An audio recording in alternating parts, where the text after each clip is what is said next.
There's no way. I told him immediately. I'm like, I'm not. First things first. I'm not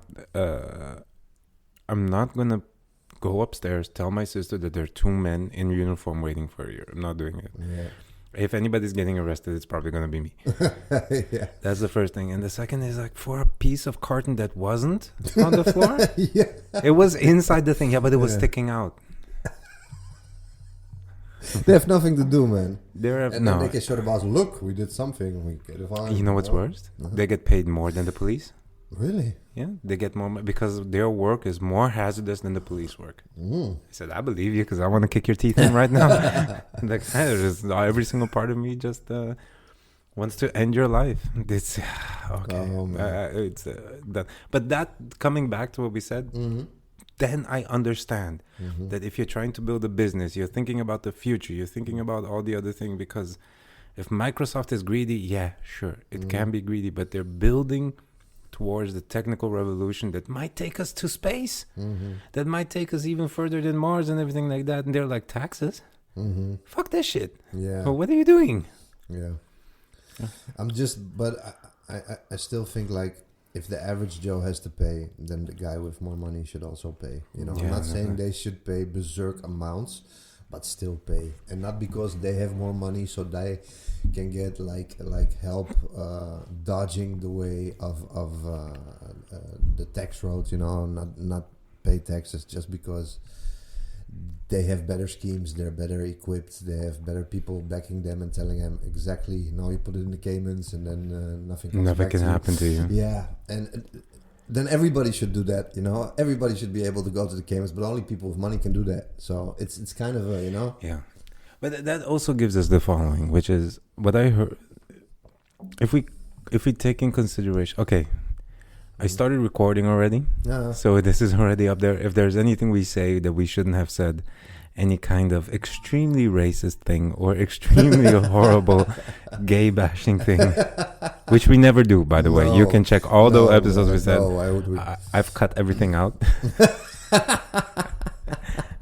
No, whatever there might be that is not in any kind of slightest way kosher, let's say like that, then it will get cut out, and it'll get. And now the idea is to also make jokes, have fun, but exactly. But the chance of going viral is bigger. I know. Don't tempt me, because I have a lot of shit to say. No. But ladies and gentlemen, for everybody that's listening, in this sweet introduction we were having right now about taxes and all these problems, today I have with me Joeri, and now the last name has been always a trivial question for me. I always said Wumkes. Yes, I got it right. Yeah, you got it right, man. Joeri Wumkes, and now I know Joeri from ATC, and I've seen him teach amazing things in jiu-jitsu. And after checking around and doing a little bit of back search on him through other people a little while ago, this man has been fighting forever. This man has been teaching fighting, has been doing MMA forever. The knowledge base he has in his brain is insane. It's one of the biggest ever. So, of course, I invited him to sit down because I want to be able to nerd out about the MMA and fighting stuff that we both love. So, ladies and gentlemen, without further ado, I'll give you Joeri today. Thanks, and pleasure. How long have you been in Amsterdam? Is that your whole life? Yeah. Born here, born and raised in Amsterdam. Yep. Oh my God. Yep. My mother's from Haarlem, and my dad, I don't know, but that's kind of good because I really don't know where he is. So yeah, I don't know. I know he's Dutch. That much I do know, but no, man. My grandparents were the part of my father's grandparents were from Friesland. Yeah. And the other one's just Haarlem, and then Amsterdam after that from the 60s or 50s, I think. And then, Amsterdam based always, man. Yeah, always. No way. You always also in the Netherlands, when you're living in the Netherlands, always continuously in Amsterdam, moving around, or you had your own place, always stay there and that's it? No, I was always I moved around, but always in Amsterdam. So I was born in the Old South, Yeah. Dirty South. Dirty South. And then when I got my own place, I went to the east side. That's where I started. After I had to move from the east, I went to Centrum. It's Marnixstraat. Yeah. And then from Marnixstraat, I went to Hoogtekadijk. Yeah. And from Hoogtekadijk, I went to Messinastraat in Zeeburg. And now I live bij Gasperplas, man, Southeast. All right. Southeast, yeah. So I've been all over. Yeah. Oh my God, that is a lifetime in Amsterdam. That's amazing. Yeah. It's great. Do you still love it? Yeah, I love it, man. I just when I take a vacation, I really like breaking the norm in the form of not having all the crowds around you. But where I live right now, it's because I live in a park. There are no cars. They're allowed unless they have like a permit. Yeah. So it's so quiet, you know. I used to grow up next to Vondelpark, where 6,000 skiers might run you over as you try to cross. But where I live now, it's like even in the summer, if there's like 10 people on a field, it's busy. Oh wow, that's amazing. Yeah. And I think because it's in the southeast, people are feeling like, oh, southeast, no, we don't want to go there. That's Bijlmer. You know? Oh, is that considered a bad neighborhood? Yeah. Bijlmer is considered, I think, quote unquote ghetto. Yeah. But it's like, I think it's the nicest neighborhood because it's the most green and it's the most spacious. Okay. You know, so for me, being all over Amsterdam, I wouldn't want to be anywhere else where I'm That's right now. great advertisement. Yeah. Ghetto and green. Ghetto and green. Exactly. I love it. Did it change a lot? Like, did Amsterdam change a lot in this time? Because you stayed here this whole time, and then you can say like, oh my God. Yeah, it definitely did. Better or worse? I think it just went along with the time, man. I think it's if you look at like when I was like a juvenile, because I was raised by my delinquent mom. Or just juvenile? No, just juvenile. I mean, just like when I was young, I basically raised myself because my dad wasn't there and my mom was like always working. So when I come home from school, there would be a note like, "Hey, I'll be home at 11, and here's two guilders to go get a fries, and that's your dinner." And that was basically how it went, and I really got used to that. So I started going out when I was like 13. Yeah. Until like 7 in the morning and like 6 days a week. Only Monday we didn't go out. The rest of the week was like weekend for us. And even criminal things, you know, like when you're really young and my friends would steal like a motorcycle or a scooter. Yeah. If you steal a scooter now, I think the chance of getting caught is a lot bigger because they would literally...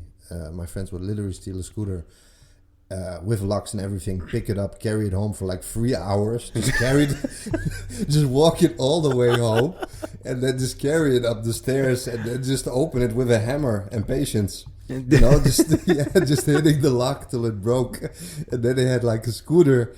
And then I love that the only thing you need in life is hammer and patience, and you can get into anything. Yeah, exactly. Yeah, that's what they did, you know. And I'm like, man, I don't see anybody walking the street now carrying a scooter with a lock around it for like 3 hours without police being, "Excuse me, sir, do you have a problem with your key?" You know? Yeah, or something like that. Yeah, so it changed a lot, but it integrated a lot more cultures. We have like 178 different nationalities. I can't even name 178 different nationalities. So I like the fact that it's multicultural, and I think that's just a plus, you know. But a lot of things also changed for the worse. Yeah, because it used to be a lot more free. Like now they want to get rid of coffee shops. Like really? I mean, it's been around since the 60s. That's what Amsterdam is known for. That's literally one of the things that it's you're killing your tourist market because you know how many tourists are coming to Amsterdam? Purely for weed. Yeah. Exactly. You know, and I used to work in coffee shops for a long time. And so many tourists just come here from all ranks of life, just to experience Amsterdam, not just the museums, but, just the whole shebang. So, if you're going to take that away, it's part of Amsterdam. So I think it's a shame if they do that, I hope they don't. I hope they maintain that old... They want to get rid of prostitution as well. They want to get rid of it. And they say, it's detrimental to women. But it actually was founded so that women would never have to go hungry. That it's being exploited by men who then abuse them. That's a very sad part of it. But it's actually founded so that women would never have to go hungry. That they will always have a way to make money, even if it's a way you really don't want to go, But now they want to get rid of that totally, because it's like women are just being randomly put behind the window, even if they want to be there. Yeah, exactly. So that's sad. And then on the other hand, to combat that, you need more control and everything. What I hear a lot from, especially people that have lived their whole lives in Amsterdam, is like they miss the old Amsterdam, because it kind of lost a little bit of its neighborliness. The real people the Amsterdam natives don't live in Amsterdam anymore. They're done with it. No, they went to Purmerend or Almere, or they made it so that the places that used to be like Volker, places where just common people lived, like the Jordaan, was really like for the common folk. Yeah. Now it's like yuppie hippie stuff. If you can buy a house there, you got ka-ching ching. Yeah. And it used to be like fun. Wow, I don't really have a lot of money, so I live there. But the rents and everything went so up that people, they couldn't afford it. So it just basically pushed out of their houses. Wow. So that's if you go to Purmerend, it's like only people from Amsterdam live there. They live there now, right? Yeah. Maybe, I don't know. I hear my uncle has also been living here for his whole life, for his whole, I don't know, he's getting older now. He's 65, something like that. Mm-hmm. Beautiful guy. Beautiful Amsterdammer, like a truly like a different breed of people. Yeah. Just free in his head, free in his life, and everything like that. And he says like it's changing. He likes his neighborhood still, loves it. But he says like it's changed a lot. And I miss the neighborly stuff of walking around and saying good morning to everybody and being like that's more normal. But now there's so many young people. Exactly. What you just pointed out, everybody's saying good morning. That's in the neighborhood where I live now. When we went to look for a house there, we didn't even live there yet. We just walking. We said, hey, let's see what the neighborhood looks like. And we walked around basically the block, but actually the lake. We came past like 6 or 7 people. They all said good morning to us. People we've never seen.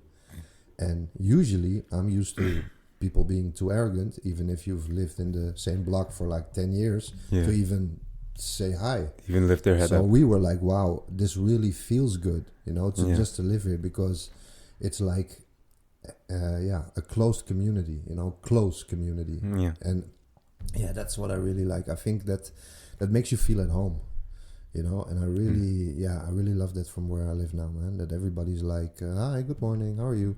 And you don't have to have a whole conversation with someone, but just say hi, just be cordial, just be, it's human, it's nice, be decent, and you don't, it's hard to find nowadays. Yeah. And I had to go all the way to Southeast to find it. It's getting pushed out further south and further. Hey, before you know it, you're with us in Brazil. Yeah. That doesn't sound too bad, though. I asked this because I'm like, I remember the stories coming from my father and from my grandfather and from my uncle especially, where they're saying like, and in that time, they were, funny enough, they were both training. In Vos Gym when it started up, and it was in the Markt. I forget the name of the street. What's the name of the famous Markt? Albert Kuip. Wasn't Vos Gym there for a certain time, or I have this, or in that area maybe, I don't know. Yeah, I know it was in the Centrum. I've never really been there. I know it was like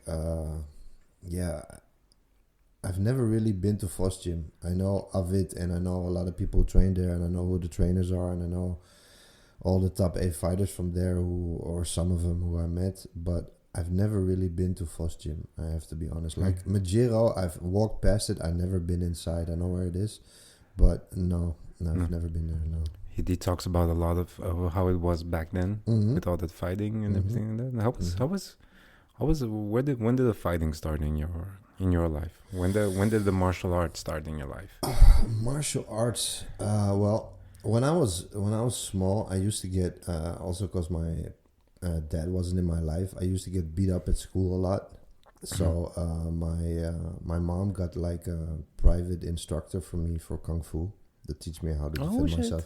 Yeah, but it doesn't sound like it sounds greater than it was because basically what it came down to was me getting my ass whooped at school and then coming home and getting my ass whooped some more by the instructor.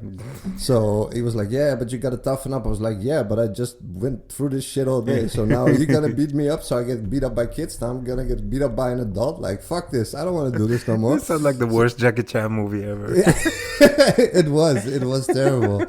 So, and he also, the thing was, he taught me some things. I'm like, okay, that's cool. And he's like, yeah, but you can't use it. Like, what do you mean I can't use it? It's like, yeah, one of the free rules is like, you have free rules. You can't talk to nobody about it. You can't use it and you can't show it to anybody. And I was like, this is Fight Club. I don't know. That's what he said to me. I mean, Fight Club. These are the rules of Fight Club. Yeah, really? Yeah, don't talk about it. Really? First rule of Fight Club, don't talk about Fight Club. I was like 8 or something. And I was like, man, this sucks, you know? So, no, it wasn't for me. I started training weights actually at a very young age. When I was 10 years old, I asked for an abdomen bench for my birthday. Yeah. My mom gave it to me. So I just did push-ups and sit-ups and stuff like that. Okay. Grew up watching a lot of Van Damme. Oh, that you know, I was really into blood sport, kickboxer, and all that stuff. I really loved that. Gets you. It got a lot of us. Yeah. And I remember in like 1993, it was 1993, first UFC.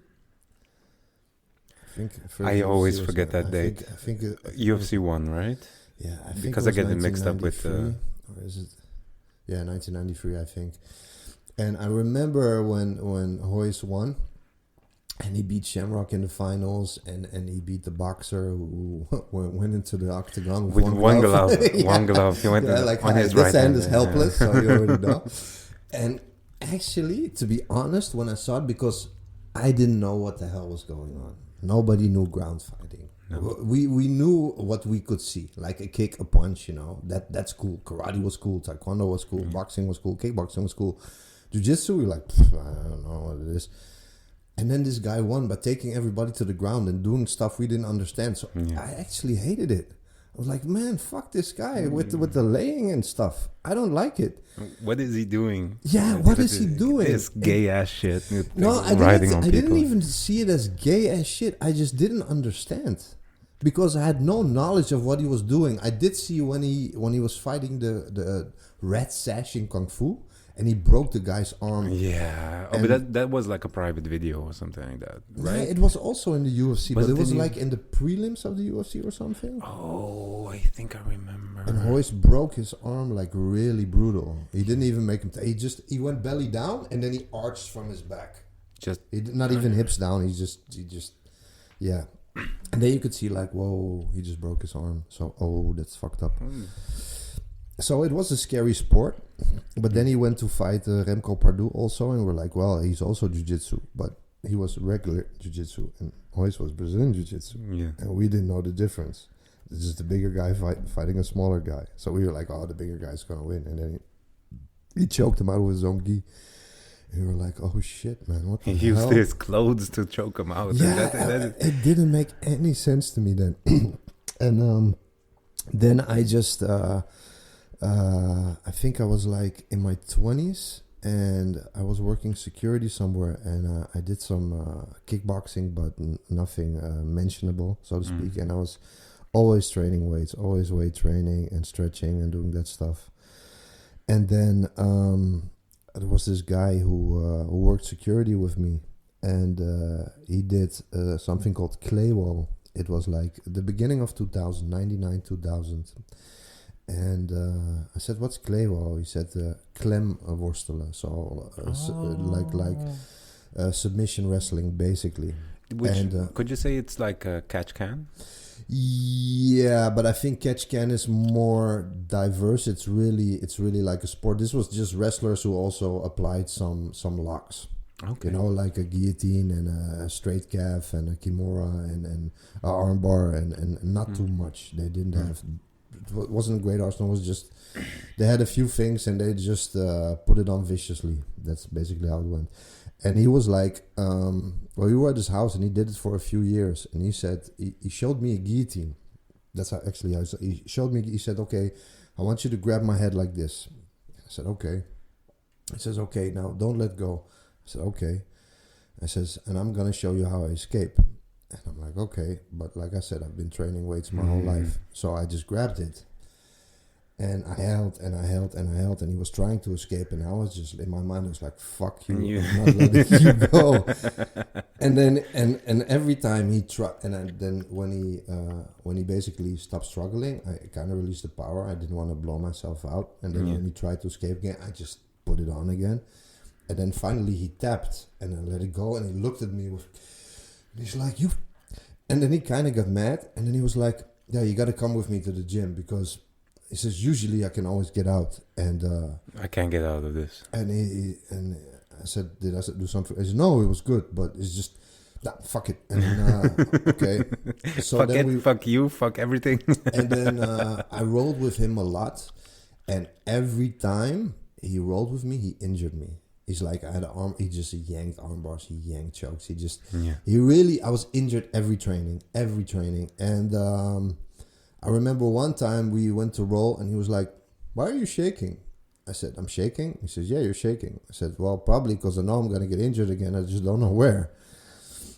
And he's like, oh, okay, relax. Well, maybe I'm putting it on too hard. I said, and I didn't know the sport, so I didn't know what was part of what. I don't know if it was supposed to crack when it was put on.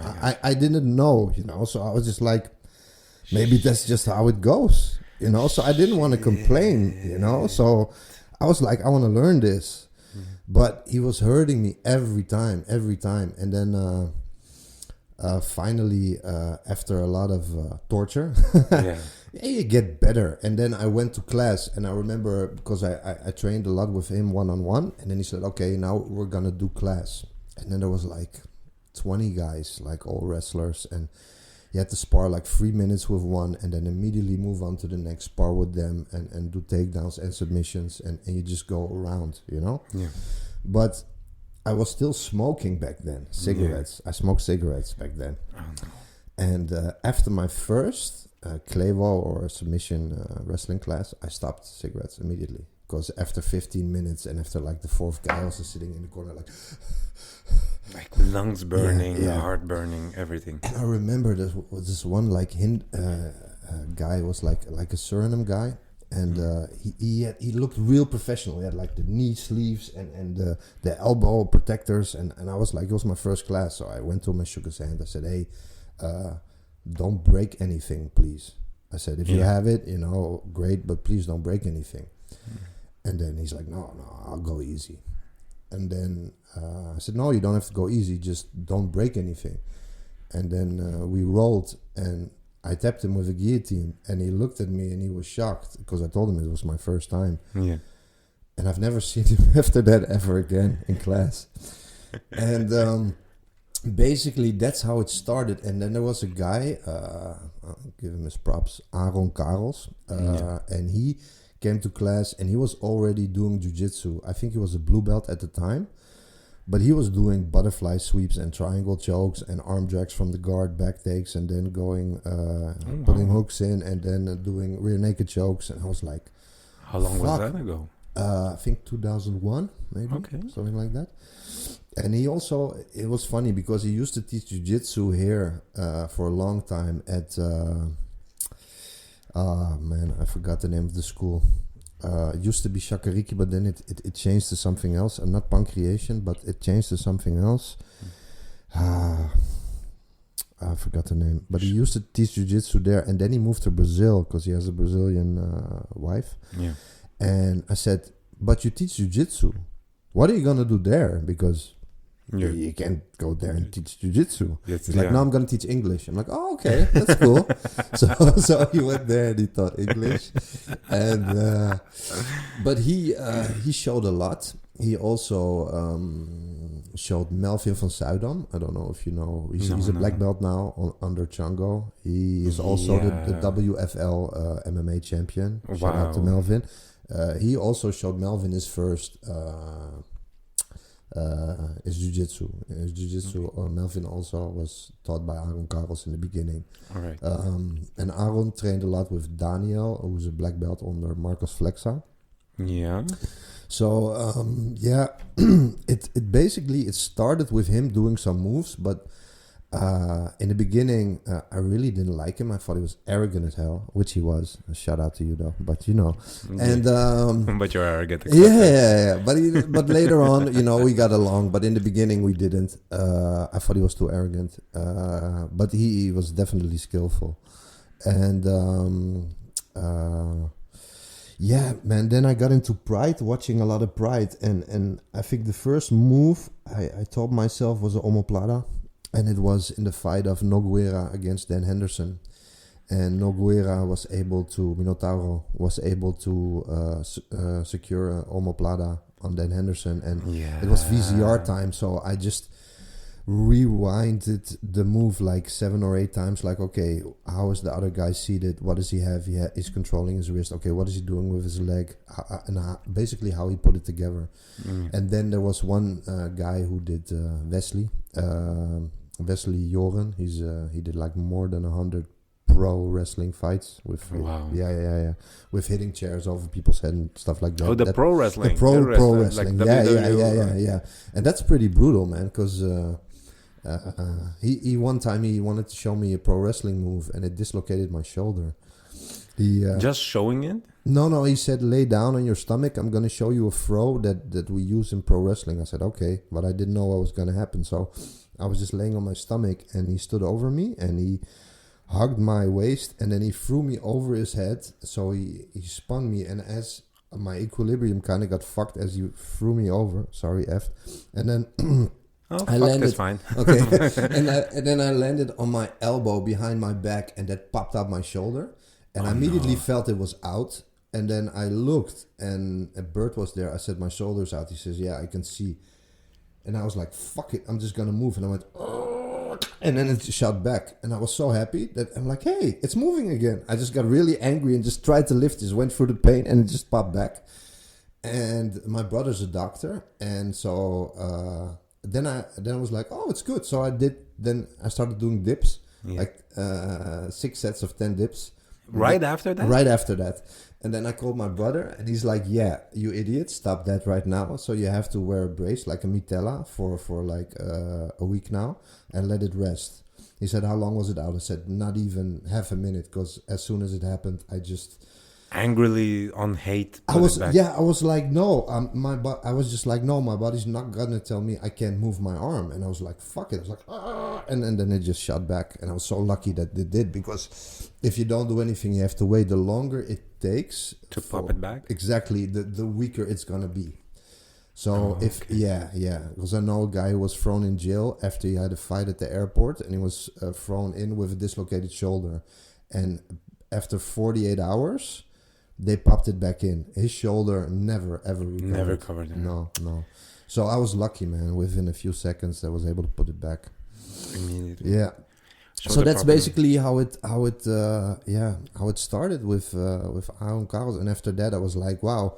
I took Wesley and the omoplata. I just stopped myself basically from watching Minotauro do it on Dan Henderson. He couldn't finish him, by the way, but he was able to put it on him. I did it on Wesley. I said, hey, I saw this move. Let me try something on you. Can you sit in my guard? And I did. I'm like, yes, that's omoplata. That's so cool. And then he was like, can you show me? And then I taught him. And then I showed him what I just did on him. And he was like, hey, that's so cool. And then I was able to use it. And I was like, okay, I got to learn other stuff. Because at Clewo, it was a lot of battling. But they were like, he showed me 2 things. The teacher, he showed me 2 things. He showed me a guillotine and a straight calf. And after 2 years, he was just like, no, just fight. That'll make you good. I'm like, yeah, but I want to learn new moves. He's like, no, just Just fight and you'll be good. And I was like, yeah, but this is not gonna work. So then I really tried to focus myself on escapes, because I was like, it's cool to tap people, but it's even cooler if you can get out of stuff and fight longer. So I was like really putting the emphasis on escape everything. I wanted to be able to theoretically, because in practice and theory is different. Theoretically, I wanted to be able to escape everything, have an escape for every submission that there is. Just let me geographically put it together now. You were doing Klemwo? Klemwo, yeah. It says Klem worstelen. Klemwo. Yeah. Where were you doing Klemwo? At Kops? Yeah. At Kops where it started. Yeah. That's interesting. And that was where the pro wrestler also threw you? Yeah, exactly. So you've been this whole time, you've been training with Kops? Yeah, at Kops, That's amazing. Yeah. Or I'm just short-sighted. yeah. Oh, great stuff. Yeah. And after that you saw the video, and then you started getting into it, and you said, now I have to learn as much as possible at this. How long is this ago? 2009 you mentioned? No, 2001. No, 2001. That's when you went. That's when the first Klemwo class. Yeah, 2001, something like that. I remember before that there was a tournament. There was a tournament between Brazilian jiu-jitsu practitioners and wrestlers from Kops in submission fighting, and it was they had a lot of guys who were just starting out with Brazilian jiu-jitsu, but they were already very good. They're a long time black belts now. But they went against guys from Kops, and it was in a submission fighting scenario, but it was really old school, because in that time you still used like the headlock, the first judo headlock and stuff like that, just holding somebody on the floor with that headlock. Exactly, and then trying to over, trying to put the arm under the leg and just hyperextend it like that. And yeah, it was very old school. It's a legit move, but I think nowadays it doesn't catch. It catches beginners. I think. There's so many moves that sometimes I show people, because I've been doing it for a long time now. And they're like, wow, man, I've never seen it. I said, yeah, because it's old as fuck. It's older than you think. Yeah, but that's how the whole Senkaku John Danaher game began, because that heel hooks and everything like that existed forever. Yeah, the thing is, because I have a tear in my meniscus, I can never really play his leg lock game too much. The whole Ashigurami, I can't really do that anymore. It used to be like one of my biggest things was I would never tap to leg locks. Never. I just didn't feel it until it was too late. I know exactly what you mean. Yeah. I never trained them to a certain extent because in Brazil it's seen as dirty. You're seen as a horrible human. If you're doing it, you got immediately... Really? Was that it? Yeah. I thought they thought it was impossible. Like when Marcelo did it against Rico Rodriguez. Yeah. When he beat him with it. I don't know the backstory of it. I know that if you go into a championship... They threw a shoe at him. Yes, Zapatero. Zapatero is a shoemaker, because if you're holding somebody's foot like that, you're like, are you taking measurements to see if I thought they thought it was impossible to do it. That's why they did it. That's what I heard.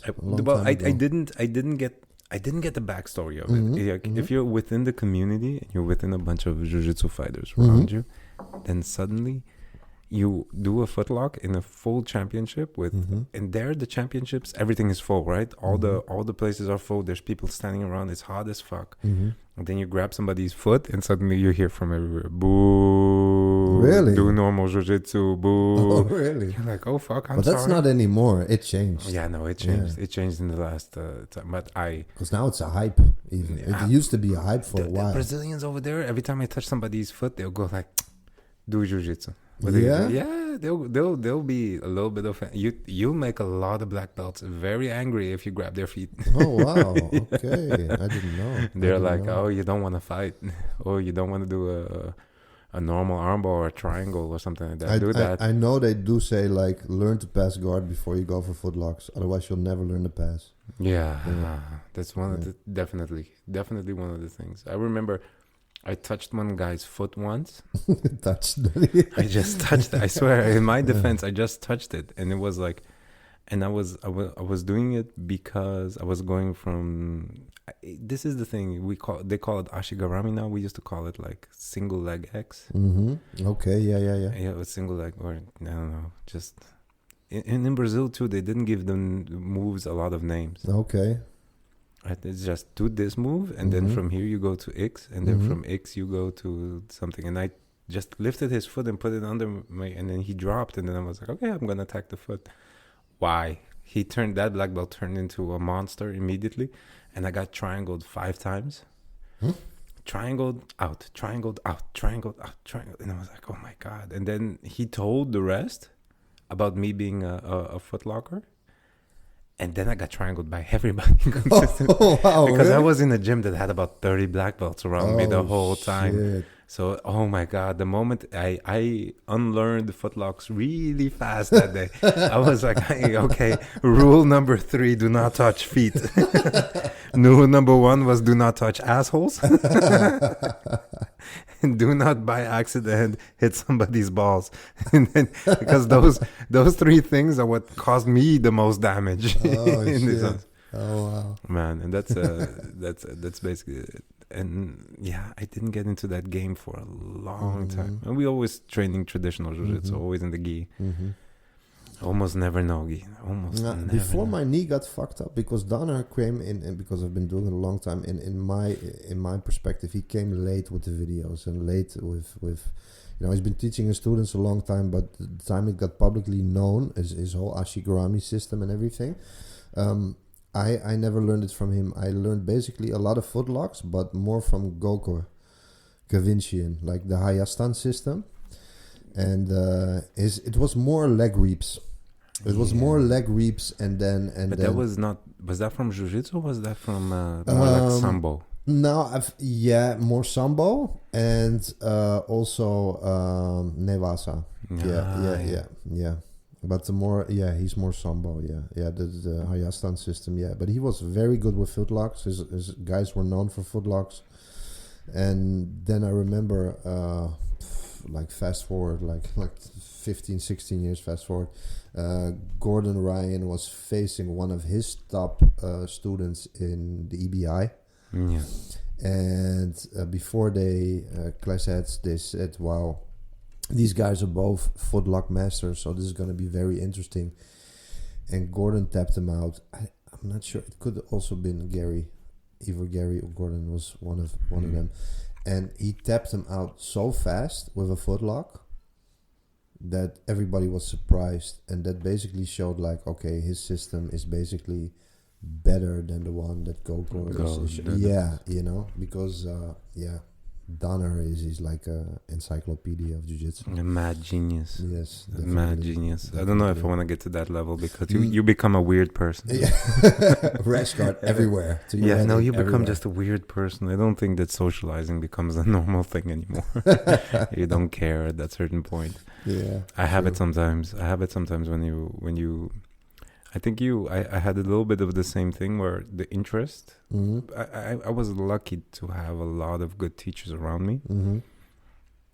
But eventually when I started, the main teacher was also a very, very astute businessman. Salo Ribeiro? No, much more earlier than that. Okay. Much earlier than that. I was with Bruno Pedras in Malicia team at that time in Belgium. And that man was incredibly good jiu-jitsu fighter.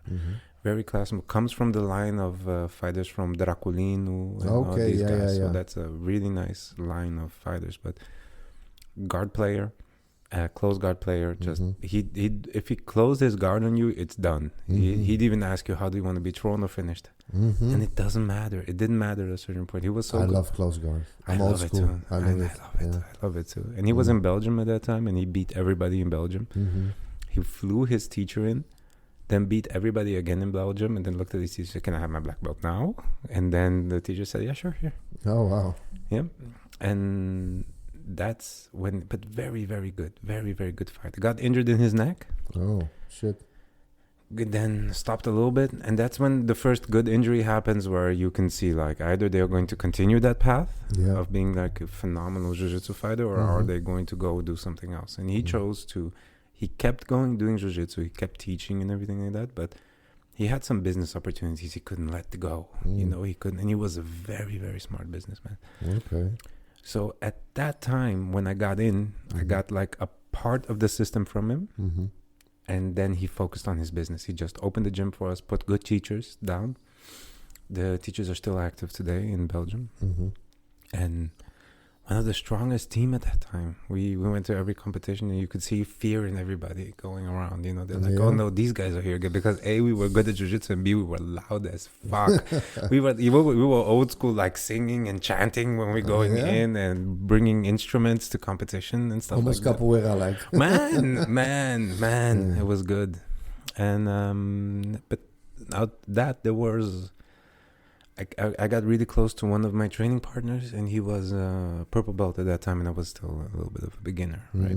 But he had this: watch every fight, watch every documentary, watch every instructional, find it, download it, search it, and everything. Get into that mindset. And he gave that to me, and that started me on a path of insanity. And it's at a certain point, it was very, very hard to socialize with people outside of fighting. Very true. Because your mind is so full of techniques and so full of continuously thinking and playing chess in your head with other people that you're... Very true. You're like, we used to talk, hey, have you seen this new move and this new move and this new move? And then see if it works and didn't work. And I was constantly busy on that. And funny enough, at that time, I was also smoking an insane amount of what I shouldn't be. And... but I kind of did it also because the pain, it helped a lot. And it helped a lot sleeping because it turned the brain off. I know, definitely. And that, so I spent like my whole purple belt was up in smoke. Yeah, up in smoke and purple haze belt. Yeah, that's the time I did a lot of learning, a lot of instructional stuff, you know. But that is, because I can relate, man. I used to smoke a lot of weed, and I've like I said, I have over 200 gigs of instructionals, and I watched so many and watched all of it. Yeah, and I remember I gave to Haysam, who I'm so happy that he's now teaching or training with you, you know, because I think amazing dude. Yeah, great guy, and you know, he just wants to get his belt, so it's of course it's great. But I remember I gave him like I think it's 100 gig a disk, external hard drive with instructionals, and he's like, yeah, I have a problem with this and this scenario, and how do I escape? I said, okay, go to Marcelo, go to disk 2, and go to I think it's 1 hour 5 minutes, and then you have the second move that he shows, and he just looked at me like, what the fuck? And then he went there. He's like, wow, you just know exactly what's on the disc. I said, yeah, because I gave you a fraction of what I have. And I gave you the stuff that I think is really good, because I think Marcelo is one of the best out there. Exactly, because, you know, I always was like, I don't want to say hard-headed. Maybe I am. But the best teachers were in Brazil. I was in Holland. So I was like, how am I going to learn? I don't want to learn from Dutch people. No offense, you know. I mean, now I'm different, but then I was like, they're Dutch. What are they going to teach me? What are they going to teach? I was like, I want it from the source. Exactly, you know. So the first instructional I ever actually downloaded was from Saulo Ribeiro. There you go. Yes, yeah, and the one of the moves, the swim sweep. He has full guard, and he takes double unders. And from double unders, he basically opens his guard and uses the inside of his legs to push down on the outside of the knees. Bringing your knees together, then recloses his guard, throw everything over you, that you're above him, and then he wiggles. He's going to take either left or right, and then you can choose. He's going to take your back, or you can roll to your back, and he will take mount. Yep. Yeah, and that was one of the first moves I learned myself and applied, and it worked. And I was like, okay, I just gotta And in that time, that is such an old move. You never see that again. That would be, I think, works, a version of it would be like the mermaid sweep when when Leandro Lo, when he jumps guard or somebody stands up with him in guard, where he just drops down to your legs a little bit, and then he just like holds all your legs and everything together, and then you just drop, you just fall because your legs get smashed together. You get put together, and then you're like, you have no base and nothing, and he just waits, and you start falling. It doesn't matter. Yeah, it's basically that, I think, and because it worked, and it worked so good, I did it against, and it was in MMA sparring class, and the guy was 120 kilos. I was 80 at the time, and he was in my guard, and he was punching, and I just lifted him.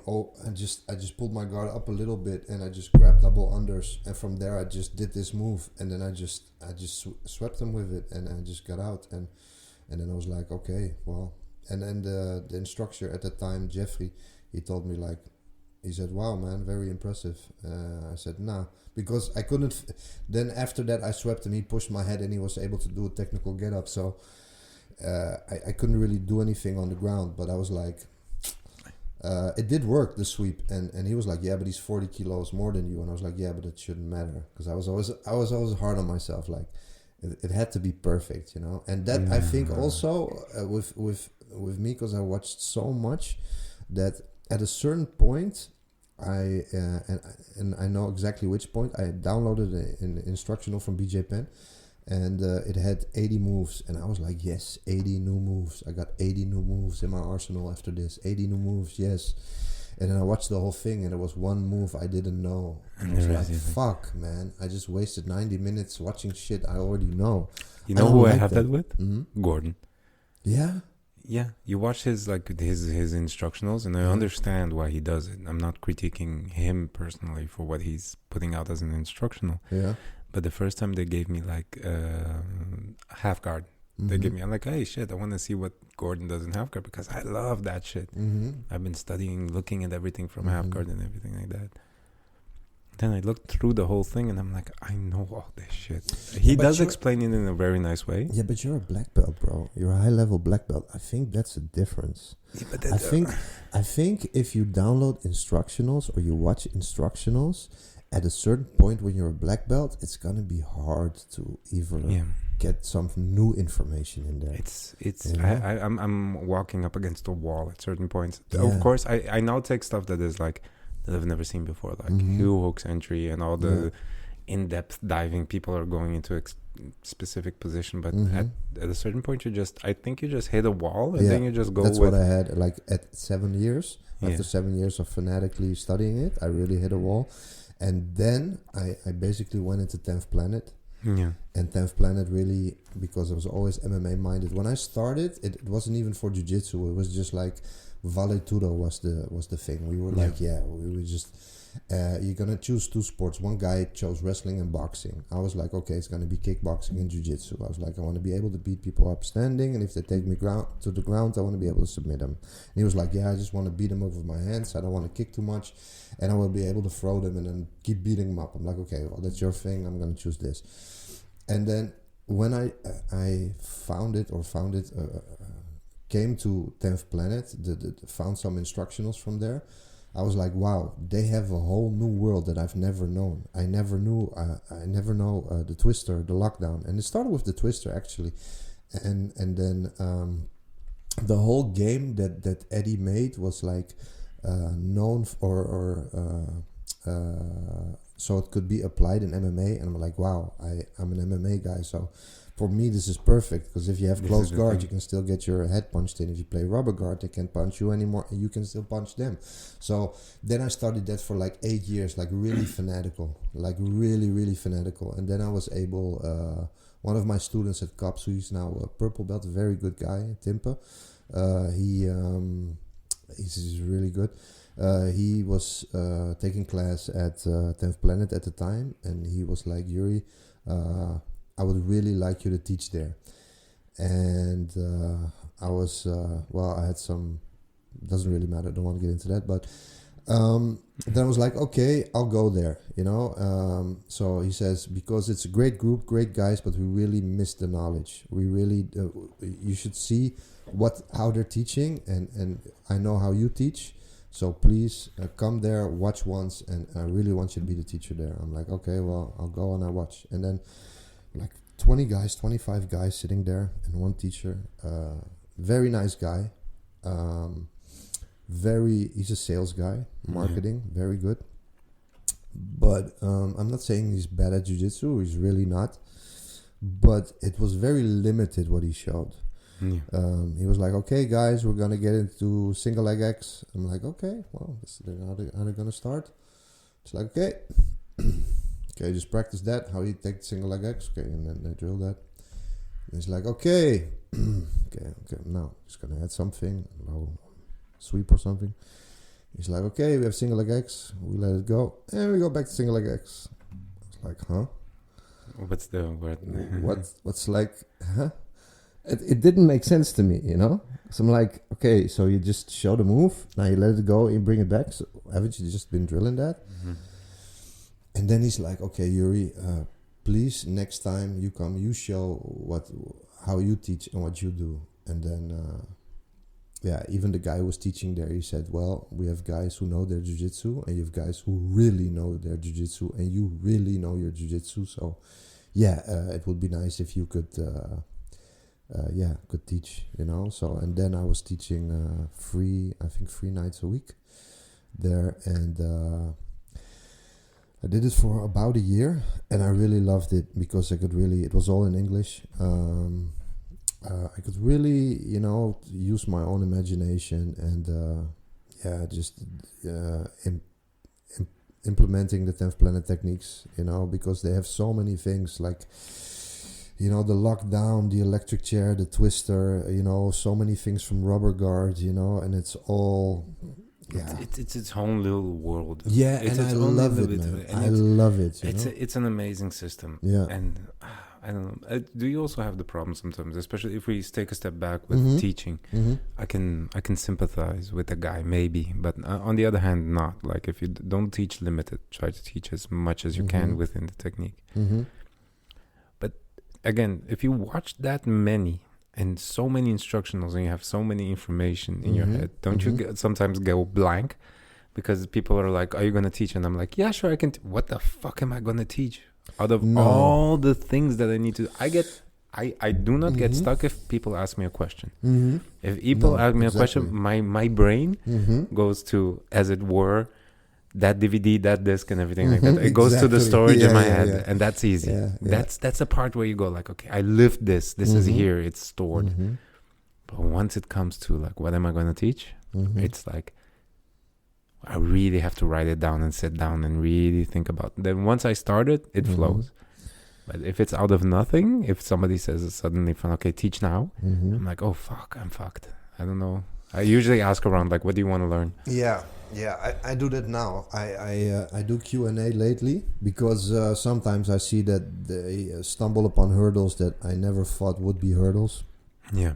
And that's why I do a Q&A a lot with them. That is say, just guys, whatever. You want to learn escapes, sweeps, you have problems with things, certain moves you're losing, why you're losing it, what are you losing, and you know, if I can help, yeah, whatever. So I do that a lot now, Q&A, but I always try when I teach to connect the dots. I always try to show something, because you can show random shit. You can show an armbar, you can show a butterfly sweep, and you can show a mount escape, you know, but trying to, like, let's use a flower sweep, and when you use a flower sweep, hey, the armbar's also already there. Yeah, you know, and you can even make mount escape all the way back to full guard, then use the flower sweep, and then go to the armbar. Now you're tying all three things together. So it's not Craig Jones, it's the other Aussie, Kid Dale. That was before Craig Jones and with Lachlan and all the other guys, Kid right? Dale, he was the first one, I think. He had an instructional, and it wasn't even showing moves. The instructional was just what's wrong in modern day jiu-jitsu. And he said, usually you have a teacher and he will show you one move here, one move there, one move there. He'll show you 3 moves and you have like 30 minutes or 45 minutes to drill. And after that, you're going to spar. And he just showed 3 random dots. And he said, you should be trying to connect the dots. And when I saw that, I was like, but I'm already doing that. I'm already trying to show answers for problems, like you have this, you're here, now you can do this. His response is this, and then you can respond with that. And I think it originated from me trying to when I was doing it for maybe 2.5, 3 years, I did a lot of ABCs, and with ABC I mean like the armbar, triangle, omoplata. Yeah. Because those 3 were always connected. And I always try to take their reaction into consideration. Like, okay, I'm going to go for my armbar. If I miss it because he pulls away, I have the omoplata. If his reaction is to roll, now I can take mount. And and I know the dangers of that, because it's a really perfectly closed system. Mm-hmm.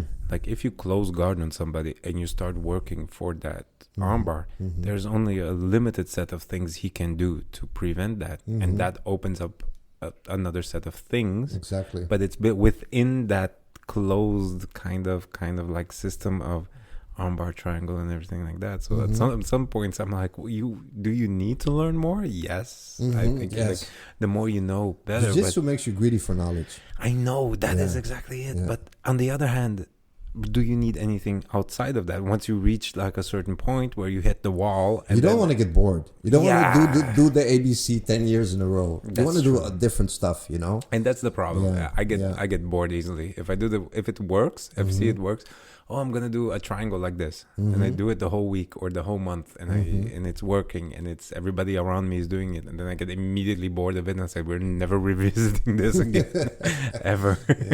I'm done. I know it. Now, there's certain things I use till this day that I've used in the beginning, and one thing is from Javi Vasquez. It's basically when you have side control and you go to what he calls the windshield wiper. So it's when you have side and you switch to judo, you have your underhook, and basically the arm that you're controlling the tricep with, you slide down, you push down, and you step your inside knee over the bicep, and your other knee is connected to the hip, and then you windshield wipe, so you're stepping over. Now you immediately you can go to your kimuras, you can go to your far side, all that stuff is there. The one you did once in my class that said, okay, you have the kimura, he's protecting, now you step back, you make the halo around the neck, the back, and everything like that. Exactly. Remember that I explain it like that till this day, exactly. Because it's a beautiful way of doing it.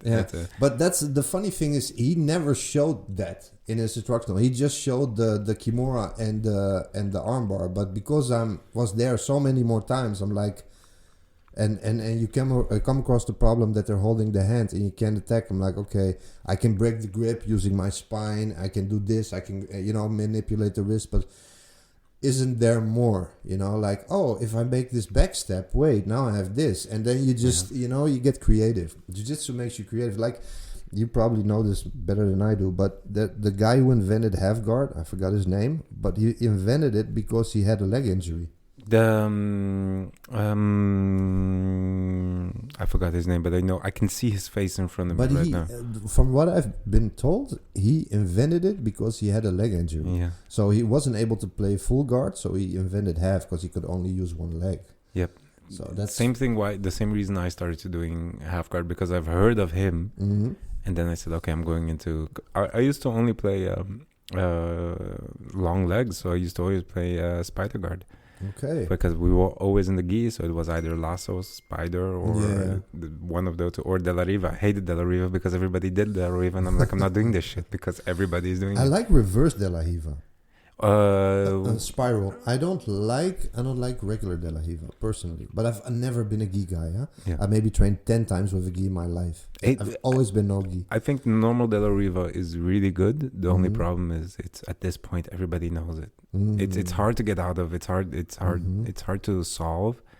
But at this point, it's so mechanically solvable that I'm like, I don't like to play it anymore. No, okay. It's like it's become boring and stuff like that. And then I remember that I was trying to invent shit. I was trying to be smart, and I was one of the guys from the other gym, from the gym I started training it in Brasilia. Every single one of them was a half guard player. Imagine a room full of half guard players. There's not one person doing any other move than the fucking half guard. And he was doing half guard, and I said, I'm going to solve this. This is solvable, right? So I did something but I did it to a black belt. And not only a black belt, he had a bunch of stripes on his black belt too. He was old, and he was nasty. And I was like, okay, so I'm in half guard, and I start, I don't know how I got it open again, but I started doing an X on top of his leg to climb up on top of him and get up, like to grab his head and pass him mount. So which means like I'm with one leg, I'm in half guard. Then I put the other leg in to break it open, but I kept like a hook into that leg, and I was with my shin over his leg. You're on top? I'm on top. Okay. And then I crossed my other leg over it, and I crossed my other leg over it, and I called it like the crocodile walk, because you're with your shin, you're pinning his leg down from the bottom all the way up, you know? Oh, wow. And it worked a couple of times. The only time I did it to him, I just did it to him. He was like, the fuck is this? And I saw him get angry, and he grabbed just a pant, and he just off-balanced me and threw me. Only my knee stayed in place and my body went. And so my meniscus, like, I just heard that. Fuck. I felt that stabbing pain. I heard it, and I felt that stabbing pain. Fuck. And he just kept going, and I was like, I'm just going to keep going. This is nothing. I can still move my leg. And then after that, every single time I moved the leg, the meniscus was just stabbed and stabbed and stabbed. And then I was like, oh no, I think something really bad happened. Oh, that's fucked up, man. When I got back to jiu-jitsu, I couldn't use the leg because, of course, I didn't. Hello there, everybody. Now, I know you're probably thinking, what happened? I was listening to an amazing podcast and suddenly it broke off. Well, to tell you the truth, my recorder stopped recording after exactly 1 hour. It just stopped. And in the words of Bob Ross, I don't think it was a mistake.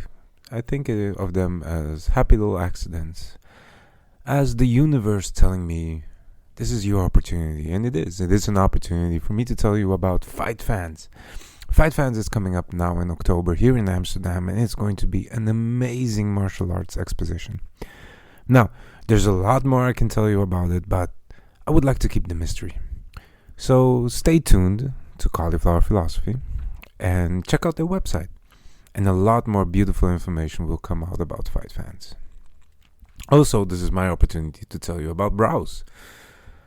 Browse has graciously helped this podcast, this humble podcast, in being able to go further and farther away. As one of their official ambassadors, you can check the website. I'm here to tell you about how awesome their products are.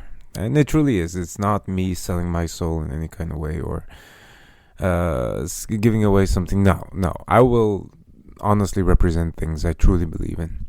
And Browse is definitely one of those things that I believe in.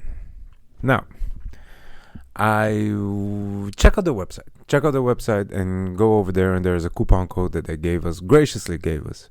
It's Cauli15, and you'll get a discount on anything in the store. Just go check it out. Have fun, go crazy. Buy one, buy two, buy as many gis as you need. And there's never enough gis. I mean, how many gis you should have? One more than you already have. Love that. Also, I'm here to talk about Apex. And Apex is made by a very good friend of mine. And they bring out awesome MMA gear. They're bringing out awesome stuff. They work diligently and perfectly. It is amazing stuff that I would recommend to anybody that wants to buy MMA gear, grappling gear as well. Check them out. It is absolutely worth it. All the links for these things would be up on the website, and you can take a look at them. All right. Thank you, everybody, so much for all the attention you have given me. And enjoy the rest of the episode. So, before we fell off a little bit and I had to restart, I was telling that's how I really got into like half guard usage. And before, when I started jiu-jitsu, the whole team was already half guard. Then I jumped out of it because I got bored and I did spider guards and all that kind of stuff. I stopped. And then eventually I got hurt my knee got hurt, and of course I didn't do any kind of surgery or a little bit of physiotherapy. I went to really good physiotherapists that gave me just a schedule of things to do, and that led to me going back into only doing half guard. Now, one of the reasons that I didn't operate and everything like that, because I went to all the physiotherapists in Brazil, they gave me an option. They said, you have to operate, because that also makes them money, because it's also, every clinic there is basically private. Okay. And public hospitals will do it as well, but there's not a waiting list necessarily, and it's really good. Healthcare in Brazil is very, very, very, very, very good. But there was, they would operate me and then it was done. But I wanted the follow-up for sports and everything like that, you know? So I went to a really good physiotherapist guy, also did jiu-jitsu. He says, oh, yeah, I know that problem. There's two things you can do. You can either operate or you do a lot of physiotherapy and make sure that your muscle around that area is just so ridiculously strong, and do yoga, do everything you can, you know, and you should be fine. I mean, the tear that you have was clean. Don't see any future problems in it.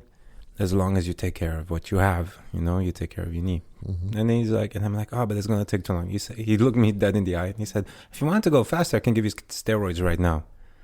I said, prescription steroids? He says, no, illegal ones. Wow. But he was a friend. Okay.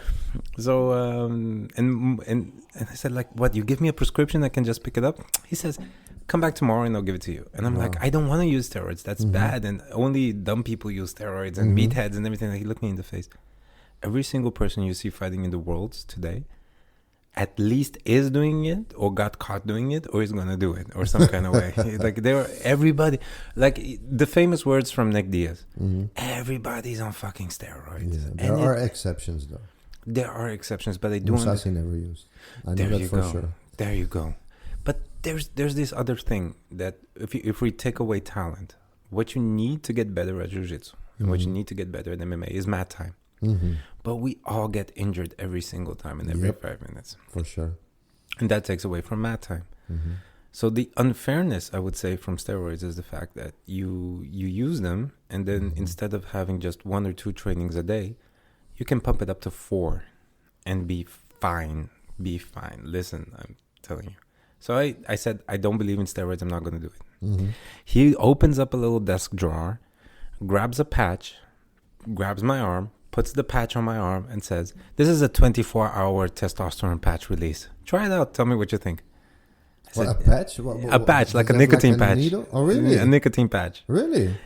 Most insane shit I've ever seen in my life. He put it on my arm and I was like, this bullshit is not going to work. I'm going to tear it off as soon as I'm out of here. But I said, hey, thanks and everything like that.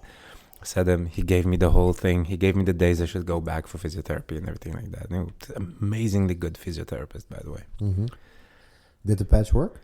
I walked down the building, walked outside and said, I'm not feeling anything. And then it hit me. I was like, oh my God, I feel more of a man. And that's actually, it's the truth. Really? It's the truth. It's literally, it's like man juice is pumped into you. And that sounds the gayest shit I've ever said online on podcast. And I don't mean, but it's like, that's it. I don't want to encourage anybody to do any kind of steroids. I don't. But it does work. It does work. That moment was the moment I was like, okay, I get it. I understand, you know, because you suddenly have what it feels like the ability to tap into an unlimited amount of power. Okay. You feel like you have the ability to, you're more aggressive, but not aggressive in a bad way. You're more aggressive, like in a manly hierarchy way. Okay. Your muscles respond much better. I slept like a baby. And yeah, that was a good experience. It's like how people here in the Netherlands would go like, oh, you know what? You should do mushrooms. I think mushrooms are more dangerous for you in a certain kind of way than you putting a patch on your body and suddenly getting more of what makes you a man into you. Yeah. And that is literally it. Do I condone it? No. But let me say it like this. The moment I hit a certain age, I'm going to fill my ass up with TRT replacements. What age is that? Huh? What age is that for you? A little bit around 60, under or above, depending on what my blood levels will be. Yeah, okay. I want 60. Okay. I wanna be something like that. If I hit 50 and something happens and my testosterone goes all the way down, then I might start then. But that is the age where I start really seriously considering it. Okay. Just put a needle. Whoop. No second thought about it, because if I consider the fact that I want to keep training this for the rest of my life and that I need it, because I probably have an ADHD brain, so I need that once a day, complete tiredness, complete rolling. I always look for at least one a day to have a really hard sparring session, because I know it calms down my head, and the rest of the day the volume of the world is turned down a little bit, and I can get all the work done that I need to do. Wow. You know, and I know that if I start getting older, if I maintain the same brain, I'll probably walk up into alcoholism or something like that. Yeah, so we don't want that. So if the option is then to do TRT, hey, why not? But again, to everybody out there, I can't tell you what to do and what not to do. And if you decide to do anything ever, research the fuck out of it. Research the fuck out of it and take your own decisions. Yeah, that's the issue with me, man. I've been training weights longer than I've been doing martial arts, and I've never stopped. I've always been at least more than 30 years of weight training, always consistently, like from twice a day to 5 times a week to whatever. I've always been busy. That'll do a number on your joints. Yeah, it does also, but I've had people around me who've done it.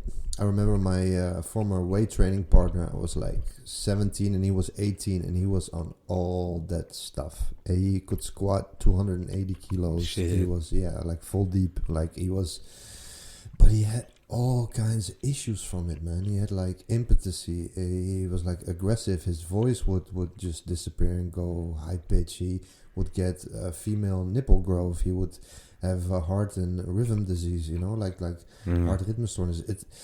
It was just, he had, and one time he told me like, it's not scary, man. I'm gonna show you how to inject, and then he showed me what he did and how he injected it into his buttocks, and it didn't go well, and the blood just shot out on the wall.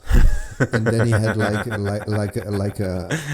2 days later he came to me. He's like, look at my butt, man, look what happened. He's like a third butt was growing on his ass because he injected wrong. And to me, I was cured. I was like, fuck that shit, I don't want none of that, you know. I've seen that happen so many times too, where somebody just doesn't get into the muscle but gets just out of it, and then they inject, and then they can't sit for a week.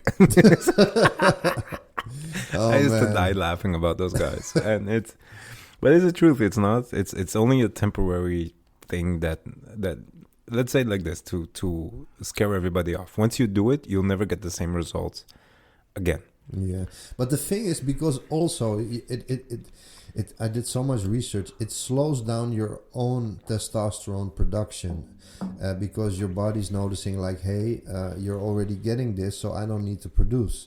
So it's like a vicious circle. Once you're in it, it's going to be really hard to just step out. You know? And then your body needs to recuperate that same amount of testosterone every exactly. single time. And because then the people who see that, they're like, hey, man, I'm not making the gains now that I used to be. I'm not making the progress that I used to. So now I have to take it again and again and again. And you have to maintain it. Yeah. And that's the thing. But at a certain age, I think that maintaining it is... if you do it to have a certain amount, there's calculations you can make and take the right amount, the right level, the right thing, and then you can go good. Or you can eat fucking healthy and live healthy, and that's another little thing that you get, and accept the fact that you're getting older. But that's also the thing, you know, eating healthy, and even if you try, you can still be fucked like royally. Like, you know what? I'm just gonna eat only veggies, and then like I'm gonna be eating so much healthy veggies, with a lot of pesticides, and it's not able to wash off. Nowadays it's hard. And now I'm gonna eat fish because fish is good. Yeah, and they ate all the mercury. plastic in the ocean, and now you're gonna get skin cancer disease, and it's like every time you find something that's good, somebody's gonna find some other research why it's bad for you. So it's so hard to find like a balance in what's really good, because a lot of people think vegan is good. Vegan does not necessarily mean healthy. All right, all you vegan motherfuckers out there, listen. No, I'm joking. No, but it's so true, because like, it's vegan, so it's healthy. Vegan can still be loaded with sugar. Yep. You know, because sugar's not an animal. So they're like, I approve of the whole vegan kind of living, and I will give you a very good example of vegan living in a second. Just going back to the whole steroid use thing.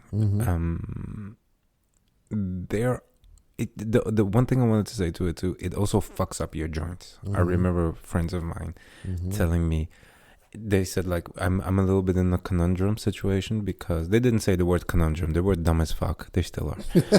But they said they're a little bit in a conundrum, which is the muscle growth helps the joint, but the steroids itself dries out the joint, and then you get like now you get muscles around it that can keep the joint, but whatever else. But that's why they tear, because also the ligaments aren't tough enough to hold the muscle. And there you go. And that's really an issue. You see how that turns into a thing. But vegan stuff, my sister was born in Jamaica, and I remember my father was able to go into one of the camps, one of the Rastafari camps. That was the most clean living vegan kind of food I've ever seen. Everything they were going to eat, they took off the trees naturally. Yeah, but there you go. That's not mass produced, and that's the difference. That's the difference. And it's really hard, especially in the Netherlands, to get something like that. Something that unless you grow it yourself, but if you grow it yourself, there's still a chance that... Yeah. You know what I mean? But, man... Because I just went to Greece. I just came back from Greece like a few weeks ago, and... You're still brown, ladies and gentlemen. You have to see the brown Adonis god-like figure that I have in front of me right now.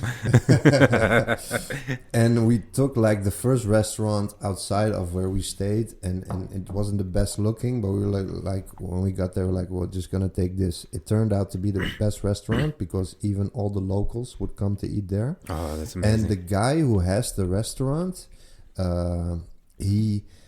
it's Angelo's, and it's Mr. Angelo. It's a whole family thing. He has his own farm. So he grows his own tomatoes, his own chickens, his own... So everything that he serves you there, he grows himself. Now, that makes a world of difference food-wise. Because I remember after the first day, I said, wow, this is really good. And my girl was like, yeah, this was great. I want to see if there's better. I'm like, no, you don't have to go to the white restaurants with the blue thing and the handsome guy or the handsome girl standing in front trying to talk you inside. You should go to the place that doesn't look so appealing with an old guy standing there, and that's where you need to be, because it's about the food, not the ambiance, you know. There it is. There it is. But then it comes back to the thing from what the hell should we do at this point to maintain our health and everything like that? And keep working out, try to eat healthy, you know. Do your best. Try.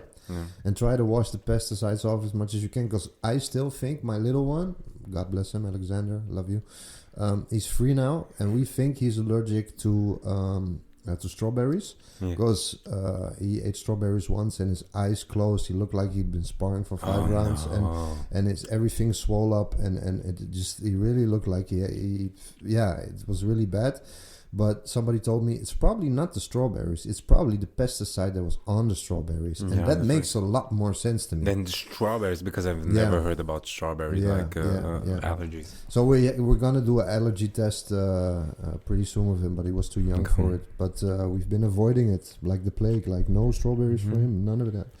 But old school Brazilian kind of thing is a little drop of bleach in a lot of water, and then you wash your shit off in there. Yeah, all your legumes and everything like that, because that will peel a lot of stuff off. Wow. But we even sell, in Brazil, they even sell like a little special bottle of like already pre-mixed bleach, literally bleach and water with the right amounts, dosages on it. And then if you do a little bit of drops of that in water, and then you put your legumes and your fruits in it, you will actually see the layer of pesticide come off. Wow. And we don't have as many pesticides over there as here because our food rules over there are, I think, a lot more stringent in a way and a lot more free in another way. Like here in the Netherlands, you have to like, there can't be this on it, that on it, this on it, that on it, everything like that. And there over there, there's like, you can put pesticides on it as long as it doesn't kill people. Wow. You know, as long as it's like, just put the very minimum necessary pesticide on there. Wow. So that the legumes won't actually kill people, but like, nobody really cares if there's a little worm in it. Like, holy shit. You know, it's like it's a little bit more natural. Also, the fruit is there. I miss it. Hey, man, what? We already talked about the fact what brought you to jiu-jitsu. What makes you keep doing it? Well, it's my passion. It really is, and it also. I really wanted to make. My mom's is a teacher. She teaches ballet. She has been teaching ballet. She's 80 years old. She can still do a full split. Wow. She's still in shape, and not involuntary because her hips are giving out, but just because, you know, she's still able to do it. And with me, it's just, I also wanted to make from my hobby my work, and I've been able to do that, and I really feel blessed. It's just I had to make some sacrifices. I told my girl, or my wife, she was my girl back then, and I told her, like, I don't want to work anymore. I just want to focus on my sport and be good enough to teach, and I don't want to work a 9 to 5 anymore. I'm not made for that. I feel like my body's dissolving as I'm sitting behind the desk. I know that feeling so bad. I have to do what you know. As far as we know, we only have one life, and I have to really make of it what I want, and just teach. And I mean, I have a son. My wife works a lot. I don't work that much. It's just I am doing what I love to do, and I like to make people better. With Haysam, you can see, you know, he's so passionate, and everything that I taught him, he's able to imply and use, and that gives you back energy. If you teach somebody something and you see he's able or she is able to use that, that gives you such good energy back. If you have somebody that you're trying to teach a move for like 18 months and they cannot get that one move down, it just like drains all your energy. You're just sucking you dry. But no, man, I love it. I love jiu-jitsu. I have a ton of injuries, and I try to, because I teach MMA now, I try to implement the whole game, like, you know, how to respond, and normal jiu-jitsu is different than jiu-jitsu for MMA, of course. So 10th Planet helped me a lot with that, finding that system and using a lot of those moves. And it's still a beautiful sport. And I even do it with my son in a playful way now. I'm not trying to. I mean, he's free. His attention span is all over the place. He wants to watch digging machines and excavators the whole day. You know. So, but I put him in a. You know, I put like I'll put him in a crucifix and I'll just say get out. Yeah, get out. You know, I'll just put him in a body triangle. He said, Dad, let me go. I said, no, you just fight out of it. Just push the leg. Yeah. And then he's out. And that's just like that. I mean, it's, and I'm like, well, at least you're practicing your escapes. And there's a lot of things he's doing naturally. Like I think it's in his DNA. Because if I like bear hug him, of course I'm not squeezing him. I'm not like fucking an idiot. But I mean, if I'm holding him and in order to get loose, he will just take my thumb and twist it the other way. You know, just how you're supposed to do it. Yeah, exactly. So he's it's I love it, man. I think it's one of the most beautiful things, and the funny thing is, it's a sport that's ever evolving. It'll never ever stop evolving, because you can do certain moves your whole life, and then years later you see a move and it was like 3 millimeters divided from the move you were doing. Like, man, why did it never come to my mind to do that move? Now everybody's exactly, you know, and they're so like right now the buggy choke, like everybody's doing that now. Like it used to be like, I have side, like, oh shit, I have side, should I take side? You know, it's like there's I get pissed off nowadays when people are like, and then what about buggy choke? I said, learn how to pass first, please. Yeah. It was with berimbolo too, the same thing. Like people were like, I came here to learn berimbolo. I said, you have to learn how to maintain that guard closed first. I had the same. One of the things I really wanted to teach myself, and I was training with Denny Smith at the time. We were training at least 4 hours a day, 6 days a week. Non-stop for almost 2 years, and then come home, watch 5 hours of instructionals like every day, like religion, like non-stop, and just drill. And we taught the Imanari roll back then when I still had a full head of hair. Oh, shit. Yeah, long time ago, bro. And then he's in his 30s now, and he was like 16 or 17 then, so yeah, it's a long time. And the flying armbar, Romino Sato did it, and we saw it, and we were like, wow, I gotta learn that. And then we learned 3 different ways of doing a flying armbar, and we just did at least 50 to 100 flying armbars every day. Just to get that. Because it was such a fucking awesome move. It was just like, as soon as you grab my neck, you're fucked. Yeah. But what is that driving thing that tells you from like, out of all the other things I could be doing, this is the thing? I think the beauty of the art, it used to be, in the beginning, it was fighting to me. I've passed that phase a long time ago, that I see it as fighting. I don't see it as fighting anymore. It's behind me as well, but I could never mention it in a way. Like, never actually say it's... Never put it into those same words. No, but it used to be like, yeah, I know how to break someone's arm, I know how to twist someone's neck. And now it's just like trying to create different flows and different paths, and you don't even see it as Joe Rogan once broke it down, like really well. Basically, you're trying to kill each other or tear somebody's limbs off, and just before that, they're gonna say, "Yeah, you got me," and then you stop.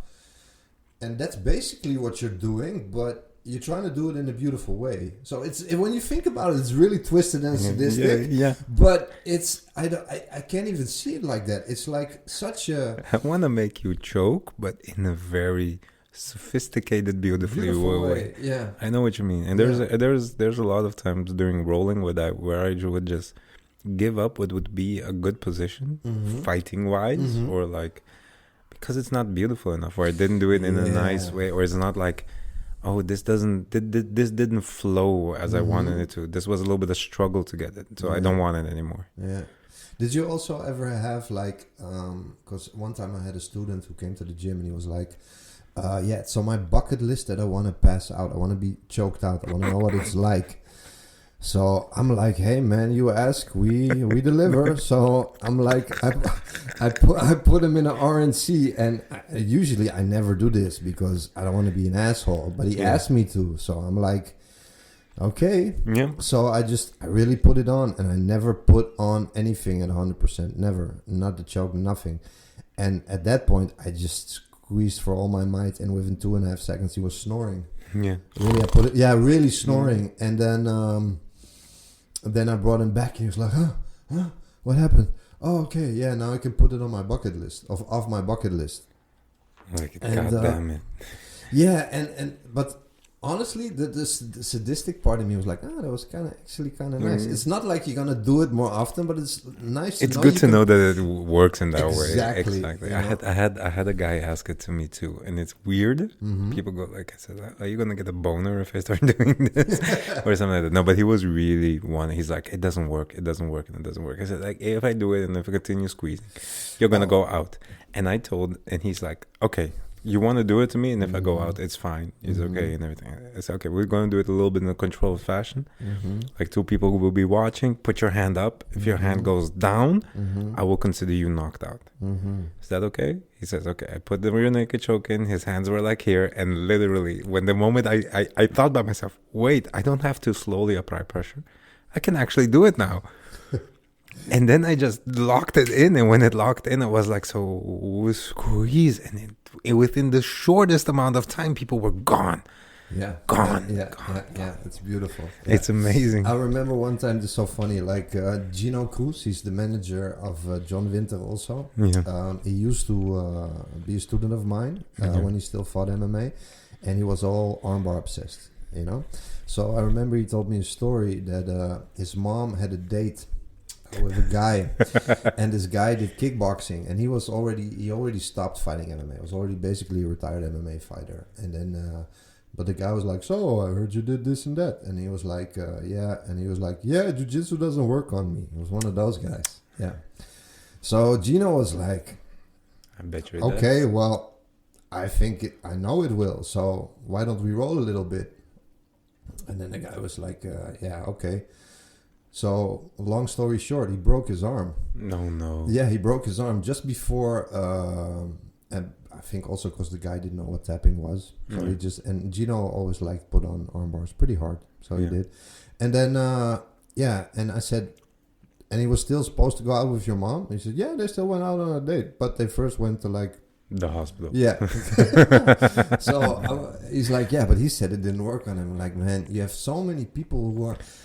ignorant to this. Yeah, really ignorant. Like, how can you like what's the first UFC? How you think like more than 20 years later it's still not working on you? Yeah. Are you retarded? Man, let me tell you guys something. If a good jiu-jitsu practitioner, even a wrestler, closes the distance on you, I don't care how good you are at boxing. I don't care how good you are at kickboxing.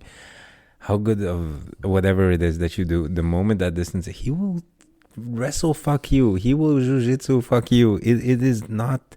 If you have zero knowledge, you're dead. You're dead. You have to learn this if you want to be a good martial artist, if you want to fulfill like that martial arts thing. Even if you are not interested in it, learn it. And I think for women, it's the best self-defense mechanism. Oh, no better. Because nothing better. If a man wants to rape you, he's going to be in your guard. And then he's fucked. Exactly. It's done. It's the perfect sport. It's a nice way to like say to become unrapeable. Yeah, definitely. That's it. Definitely. That's it. You can do so many things, man. In jiu-jitsu, it's limitless, you know. And I think that's the other thing that really attracts us to it is the fact that there is no learning it. There is no learning it. There's at certain points you know a lot, then you hit a wall, and then afterwards you go like, well, let me start over. That's the only thing I know. And just like when I see you teach, you can teach so many things, and then I might not even know one of those things. Even I had the same shit with you. Exactly. I went to your class and I was like, oh my God, maybe I know the one specific part of it, but never in a sequence like that. Or never in like, I'm looking at some moves that you explain with the simplicity like, yeah, this is normal. I said, no, you're not. This is not normal. Stop it. I know that brain.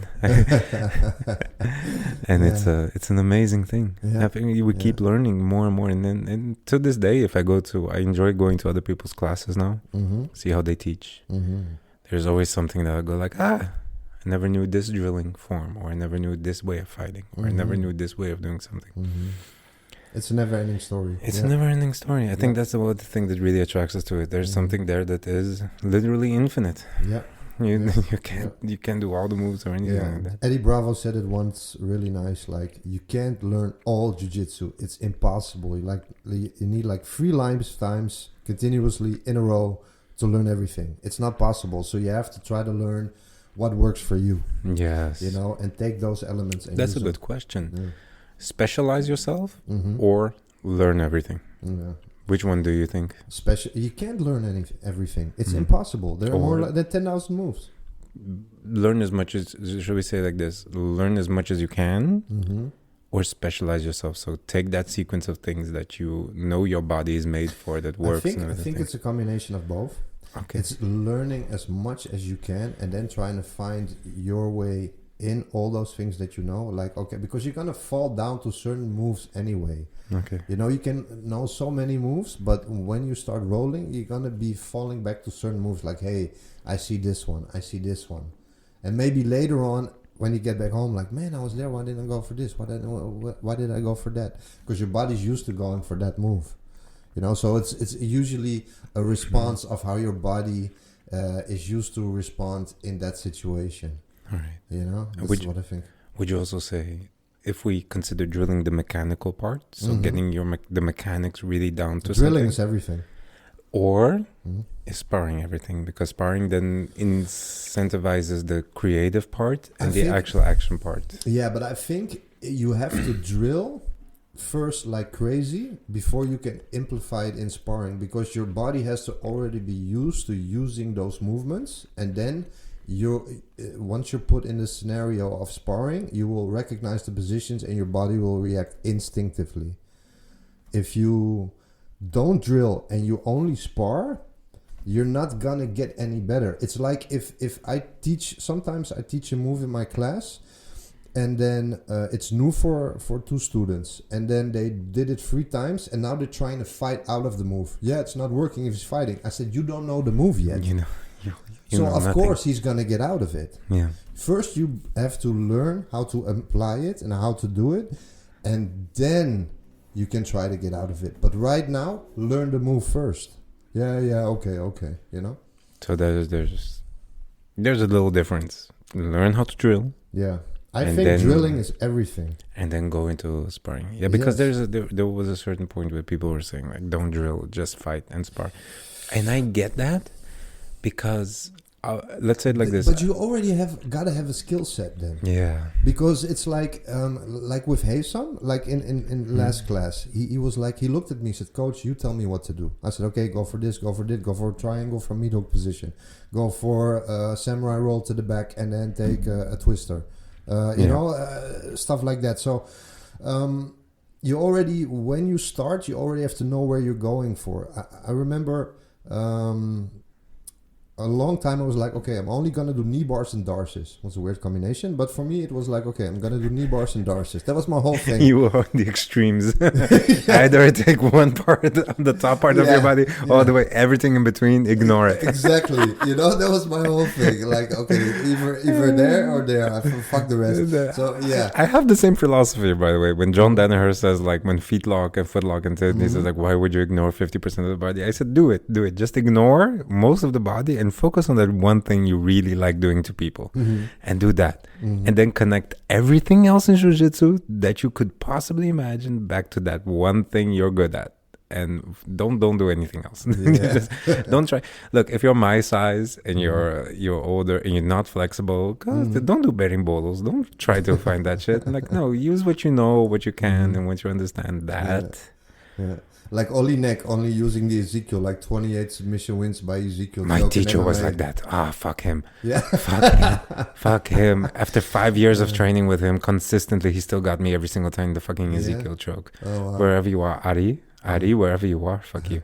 I still it's a fucking Ezekiel joke from everywhere. Yeah. He got me once. He was in bottom half. I was passing him, and Ezekiel choked me out. Wow. Yeah, he didn't do it on the Adam's apple, but he did it on the side. Oh shit. So you're like, I don't feel this. You didn't get it. Yeah. Snore time. And then the next thing I know, he's holding my feet up. Oh wow. That's crazy. I remember like a few weeks ago, Chris Dolman was at our school. Yeah.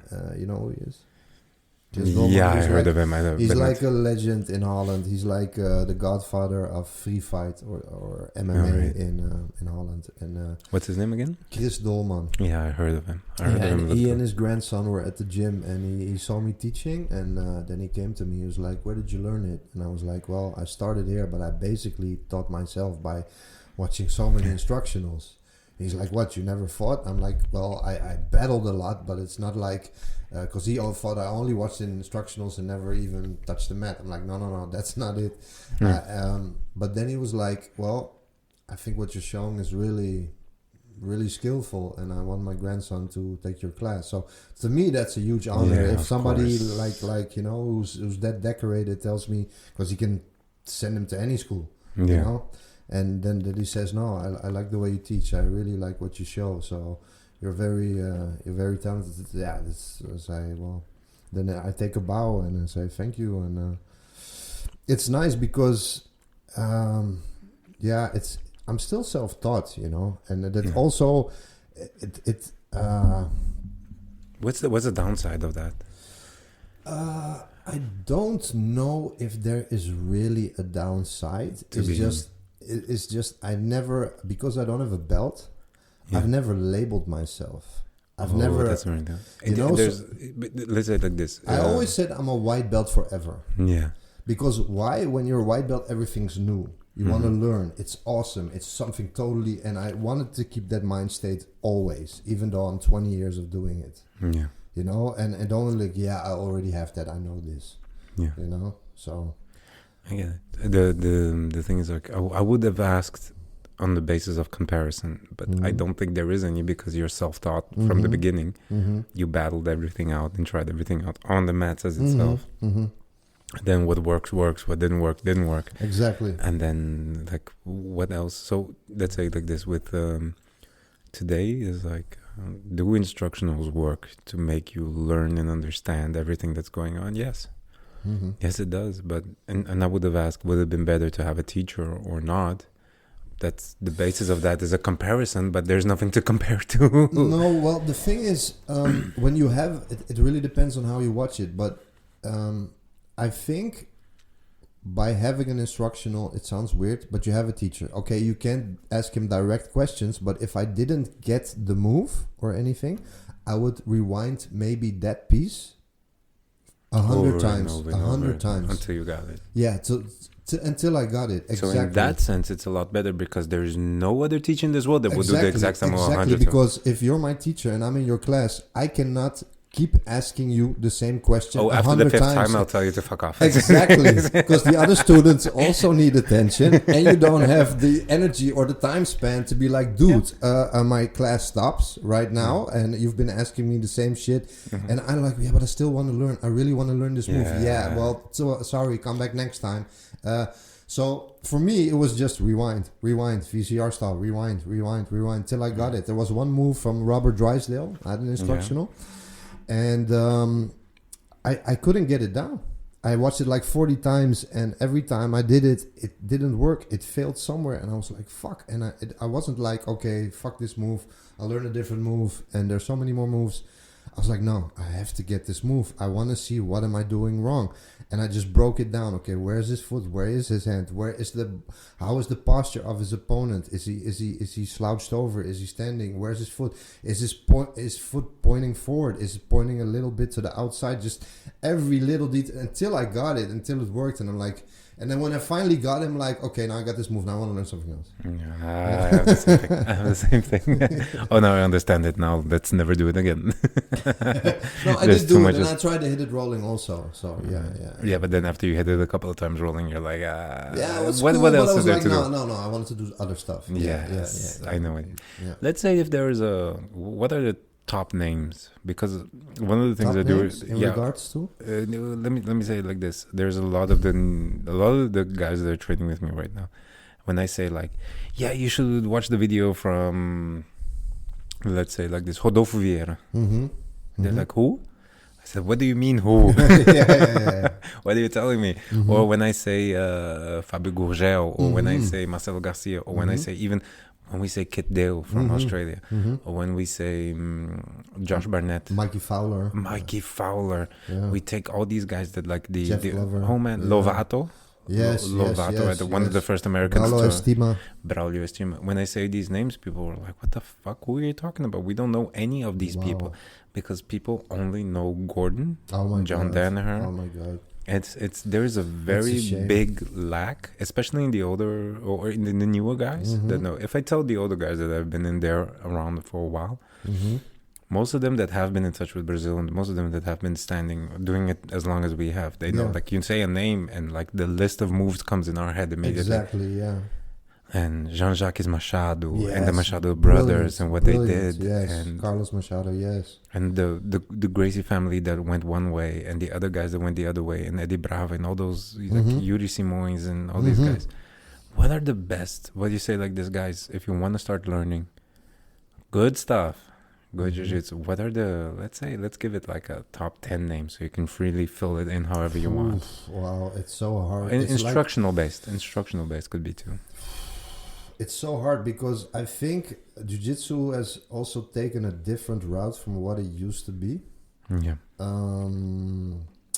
Because like the whole, I think standing passes is much more from nowadays than it was from back in the days. Yeah. You know, so it because back in the days you'd fall if you start trying to pass somebody like standing, like exactly. you're gonna get swept immediately, and or somebody's gonna get up on you and just throw you down. Exactly. Remember tereré and jacaré? Yeah, of course, yes. Yeah, yes. People are going like, who the fuck are these people they're talking about? Tereré against Marcelo. Did he tap Marcelo in a triangle? I was like, oh shit. No, yeah, I remember. I was like, he just tapped the god, like really? Yeah. No, top 10 instructionals. Oh man, that's so hard. Because I'm old school, I'm probably gonna name all kinds of old names. Yeah, but that's good, so people get their history down. Well, first, I don't know if I can be like put it in a random order, or I have to be like.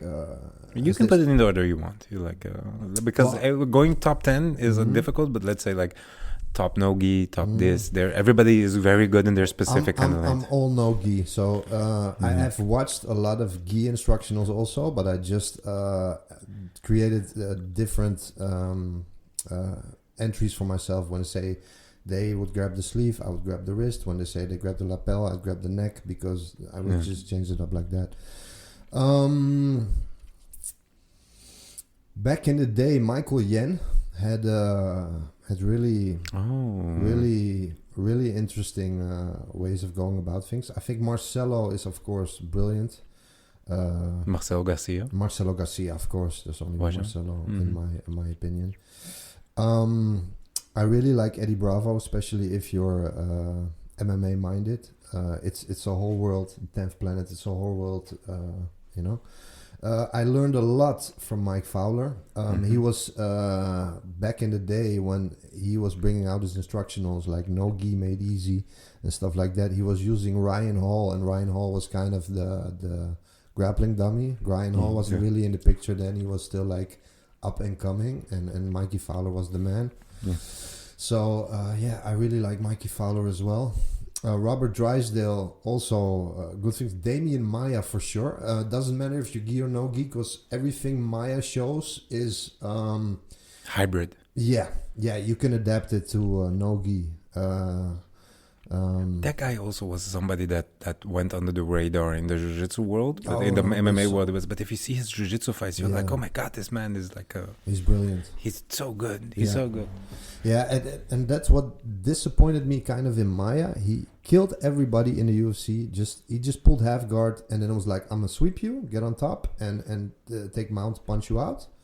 Or you're gonna keep base. I'm gonna take your back and I'm gonna choke you out. Yeah. And he did that like for his first 5 fights, and then he came to Holland. He's like, no, I want to be a full-fledged MMA fighter. I'm gonna work on my kickboxing. I was like, why? Why would you? Why would you do that? You're so fucking brilliant. But that's and also, then he started losing. Yeah, because that's also the question. Because then you're gonna start trying to do something that other people are way better at than you are. Yeah. And but I also think it's a question of views and interest in UFC, because he never really got a good title shot. No. Especially, but why? Because if you don't know jiu-jitsu, that shit is boring as hell. Yeah.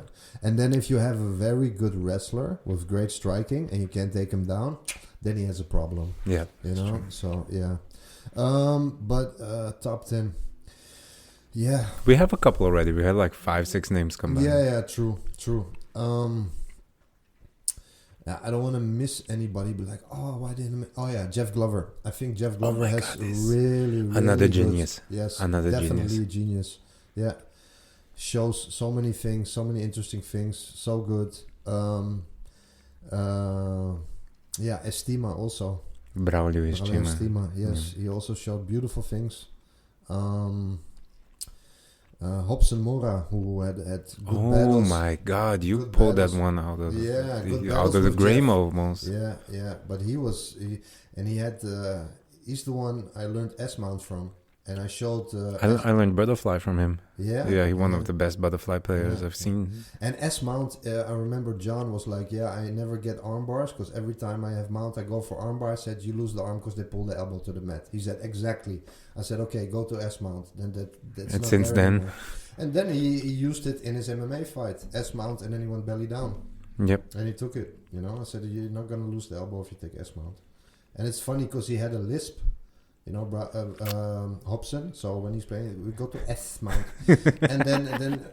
but it was so brilliant. You know, another one who I learned a lot from was Imanari Masakazu. Yeah, Imanari is. You know, because that's the funny thing with instructionals.